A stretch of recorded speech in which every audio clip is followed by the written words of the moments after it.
ধৈর্য ধরুন কর্তা। একই আপনার মাথায় ওটা কি কর্তা? কি আবার? ওই পাজি হতচ্ছাড়া কাকটা ইয়ে করেছে। সর্বনাশ!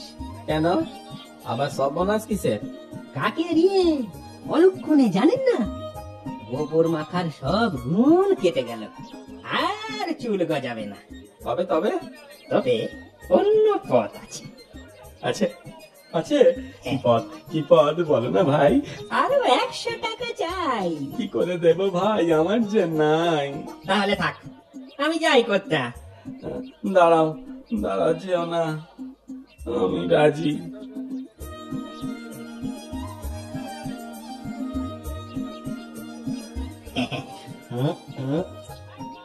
তবে শুনুন, এই পথে নাক বরাবর চলে যাবেন।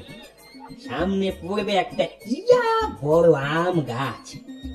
সেটা টপকে গেলেই বট গাছের গোড়ায় এক রাজবদ্দিকে বসে থাকতে দেখবেন। তা খামোখা রাজবদ্দি বট গাছের গোড়ায় কেন? জনগণ প্রজাদের সেবার জন্য।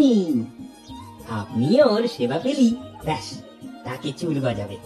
বলছো? হ্যাঁ বলছি, তবে সেও টাকা নেবে কিন্তু। সর্বনাশ করেছে সে, আবার কত? 500। মরে যাব। রাজবদ্দি কি না, বেশি টাকা তো লাগবে। চলি, আমার আবার কাজকর্ম রয়েছে। চুল কাটাবে গো,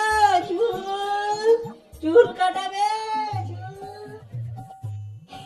যাই যাই, বাড়ি গিয়ে নিজের মাথা ন্যাড়া করে পর চুলাটা পরে নি।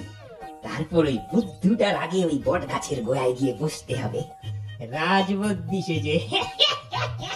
500 টাকা হাঁটাতেই হবে।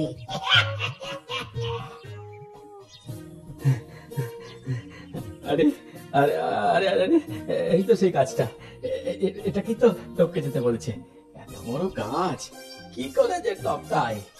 হ্যাঁ হ্যাঁ, বুদ্ধি এসেছে। গাছে গাছে উঠেই টপকাই, যা আছে কপালে।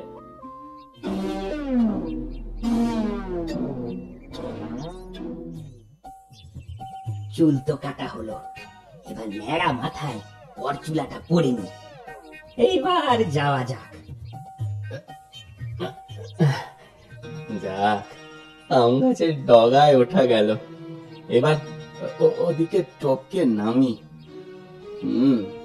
যা সরু ডাল।